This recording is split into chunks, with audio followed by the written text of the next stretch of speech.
Hi guys, welcome back to my channel. Today I am doing the first part of my May wrap up. I have had to split this video into two because I read 18 books in May and I didn't want to make an hour-long wrap-up video, so I have split it into two. Do the first half today and then the second half will be with you on Wednesday. Yeah, I had a really good reading month and let's get into it. So let's do stats first. So I read 18 books, like I said. I've had to write down because my memory. So of those, I read 5 5-star, 5 4-star, 3 4-star, 4 2-star and 1 1-star. So it gave me an average of 3.5 stars for the month, which is all right. I think this month kind of felt like volume over substance in some ways. I mean, of those 18 books, obviously I read 10 that were 4-star and above, so that's a pretty good month. But usually I wouldn't read a book if it was 1 star, but we'll get to that when I reach that book. Yeah, in terms of genre, I read 2 adult contemporaries, 6 YA, which is a lot more than normal, but I'll explain why in a second. I read 7 crime thrillery books, 2 literary fiction, and 1 children's book. So yeah, I had an okay month. Right, so let's start. As usual, I'm going to do this in the order that I read them. So I started the month with The Marriage Pact by Michelle Richmond. This was lent to me by my friend Amy from Very Much So, and I hated it. Okay, hate's quite a strong word. The basic premise is this young couple get married and one of the gifts that they're given at their wedding is to join the Pact, which is like this group of people who are also married and they have to agree to stay together forever. And it's just like it's a cult book. It's a cult. And it's a really good idea and a really good premise, but I just hated the way it was done. It was one of those books where I nearly threw it across the room at the end. It was weird because it kept me really hooked. I gave it 2 stars, and I gave it 2 stars instead of DNFing or giving it 1 star because it kept me really hooked. The premise was good. I just hated the characters. I hated the end. No, not for me. Sorry, but no. The next book I read was a much better experience, thankfully, and that was Sparrow by Sarah Moon. Now I read this because I took part in Mental Health-a-thon this month, which was being run by Nicole at A Beautiful Chaos of Books. It's been a really good readathon. There's been so much interaction. I've had some really good conversations with people about mental health. Everyone's been reading mental health books and it's just been absolutely fab. I read 4 books for the readathon in the end. I deliberately limited it because obviously I have to keep an eye on my own mental health at the same time. But this was the group book and I really, really liked it. It's YA contemporary, so it's really not my genre, but it just had so much heart to it. And we basically follow a girl called Sparrow who is dealing with depression and anxiety. And she goes to therapy and her therapist basically starts to get through to her via music. And it's a very short little book. Front cover is beautiful. And it just really got me. Like, it got right into my heart. It made me cry a couple of times. I gave it 5 stars. I think it was because I saw so much of myself in Sparrow, and that feeling of being just overwhelmed and feeling like you're the only one that feels that way, and it just isn't true. And I loved the story arc of her, and I thought it was very honest. You know, it shows like the anger that can come with anxiety as well, and the frustration of it. And yeah, I thought it was fab, and I would really, really highly recommend it. So yeah, that was a really good one. I then swapped on to my Kindle because, as you're probably all sick of hearing me say, we went on honeymoon. So yeah, I had my first Kindle experience. My lovely mother-in-law was kind enough to give this to me. I think it's a Kindle Fire, I want to say. I don't know. It's one she's had for a while and she gave to me, which was lovely. I'm going to do a full video at some point on like Kindle versus physical books. I didn't hate it, which was great. I also didn't love it. I think this is quite an old one in that like it was really hard to read it in the sunshine because the glare of the sun, and I think there are others now that have like sorted that problem out. I will continue to use the Kindle, I think, for books that I'm like not really, really excited to read. So books that might be, I think, going to be like a 3 or 4 star. because like books on Kindle are much cheaper, which is amazing. But I do like having the physical books. So yeah, I swapped onto my Kindle, so I'll tell you about the books that I read via Kindle. So I read Scythe by Neal Shusterman, which Nicole had recommended a while ago. Again, I haven't said anything yet about dystopian fiction. It's a YA dystopian fiction in which humans have basically beaten death. Like, nobody dies naturally anymore because everybody's organs can be replaced in your blood and everything like that. And so in order to keep the balance of the population, there are scythes who basically go around and kill people in a socially acceptable way. And we follow 2 young scythes as they basically train to become a fully fledged scythe. There's a competitive element to it. I don't want to say too much because I don't want to wreck it. I gave it 3 out of 5. I had a very weird reading experience with it because I enjoyed it. I was fascinated by the setup. I read Unwind by Neal Shusterman years ago, which is another really good one, dystopian fiction. Again, with like similar themes around like defeating death and the morality of that. But I didn't really connect with either of the characters, and I think I've just outgrown YA, and I think that's why I didn't love it. However, I have put the second one, which is called Thunderhead, I think, on my TBR, so I will read that at some point. Again, that's probably one I will read on the Kindle. So, yeah, it was kind of odd. It did keep me hooked, but I didn't love it. Make of that what you will. Next, I read The Defence by Steve Cavanagh. So I read 13 by Steve Cavanagh at the end of last year. Absolutely loved that book. One of my favourite thrillers ever. That's the one where the serial killer is on the jury rather than on trial. I thought it was really clever. This is his first book with that character, and not the serial killer, the lawyer. And he's called Eddie Flynn, and it follows, like, this is the first time we've met him, and it follows him basically being forced to take a mob case because they strap a bomb to him, and he has to solve the case to save himself and save his daughter. And again, I had a slightly weird reading experience with this because I'd read 13, and you can read 13 without reading any of the others.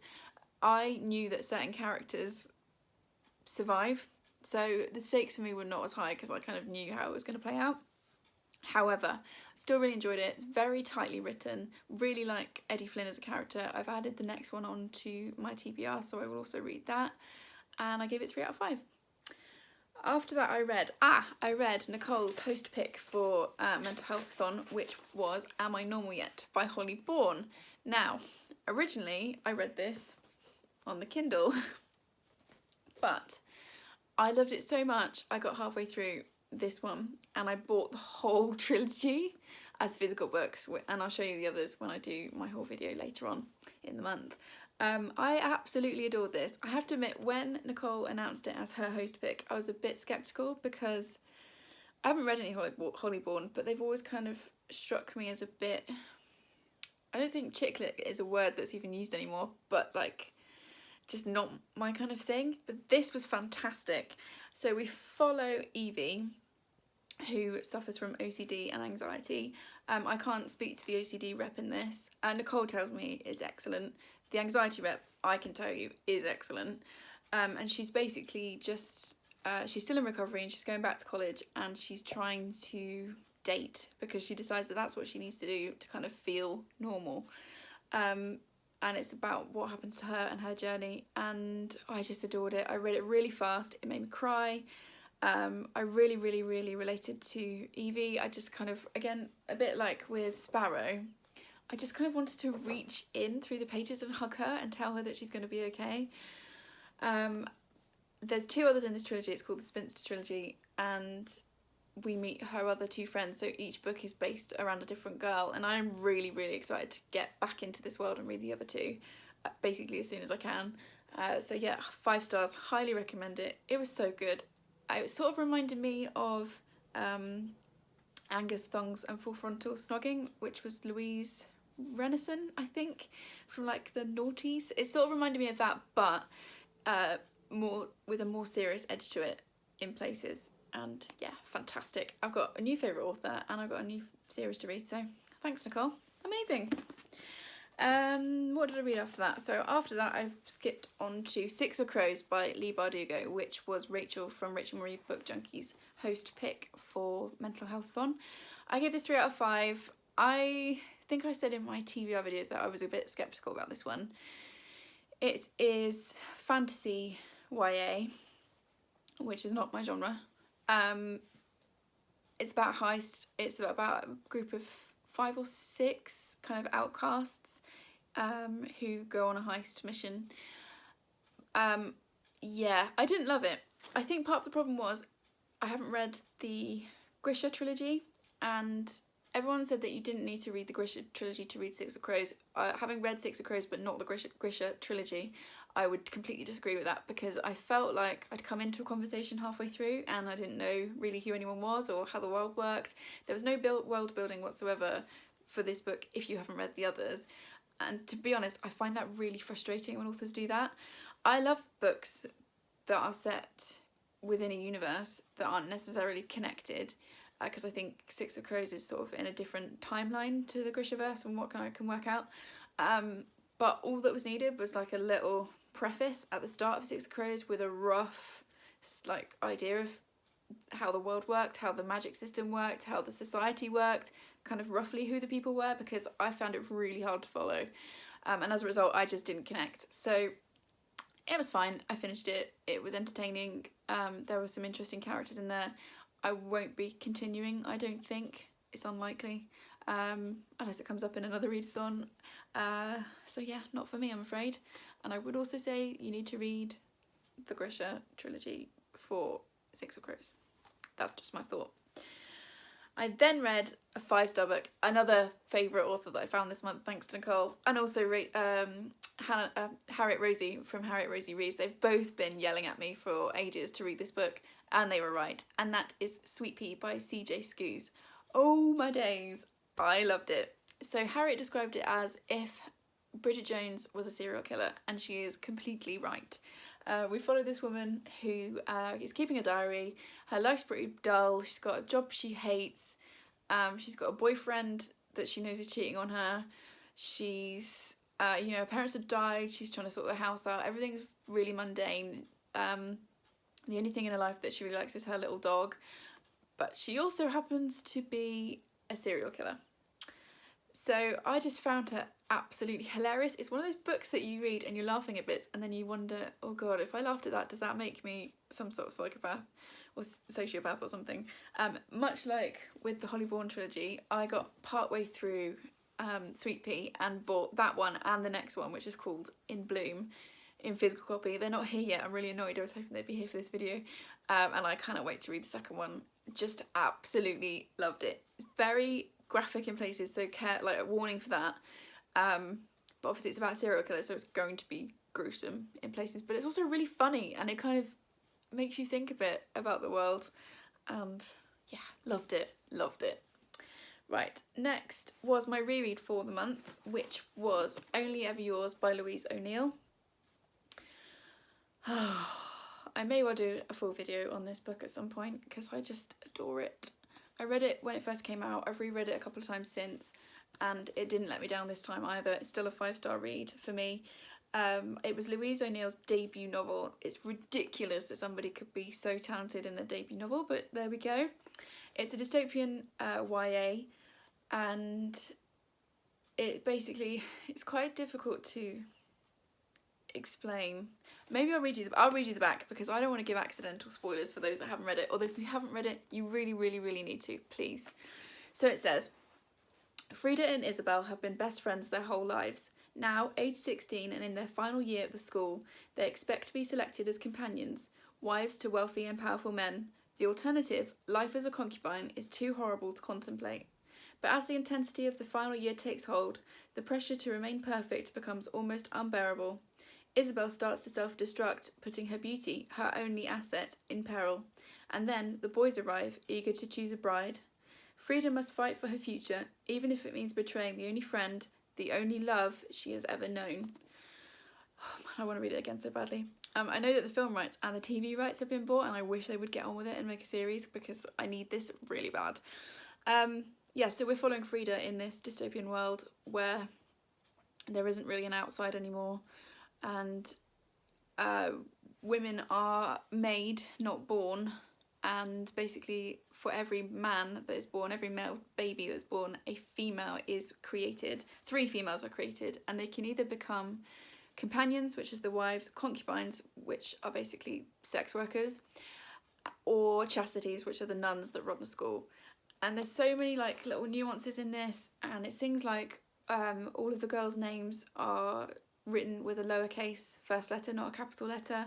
They can't read or write, but it's all like slowly drip fed in, and you slowly build up a picture of the world that they're in and what they're up against.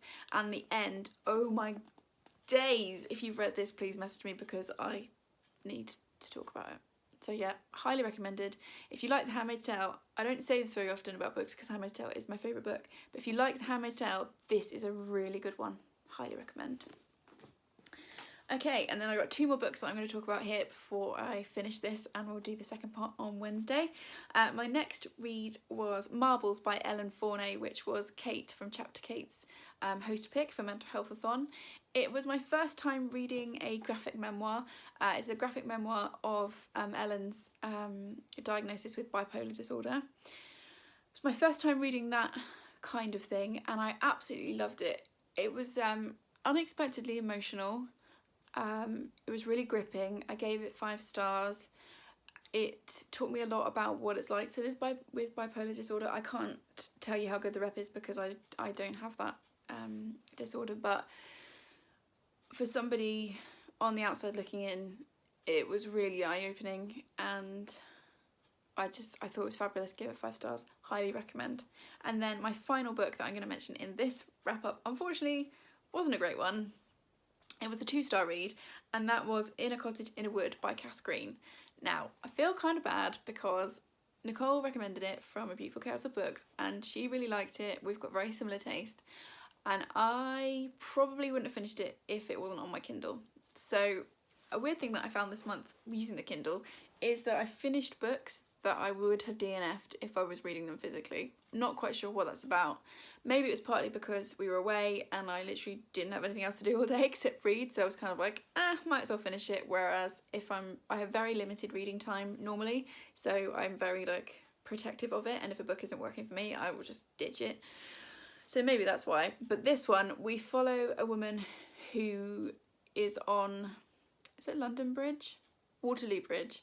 Really late at night, near Christmas one day, she's walking home and she sees another woman stood on the bridge on her own without a coat on, and she basically stops to check that she's okay, and they have a brief conversation, and the woman who was standing on the bridge hands the main character a like package of papers, and she then throws herself into the river and kills herself.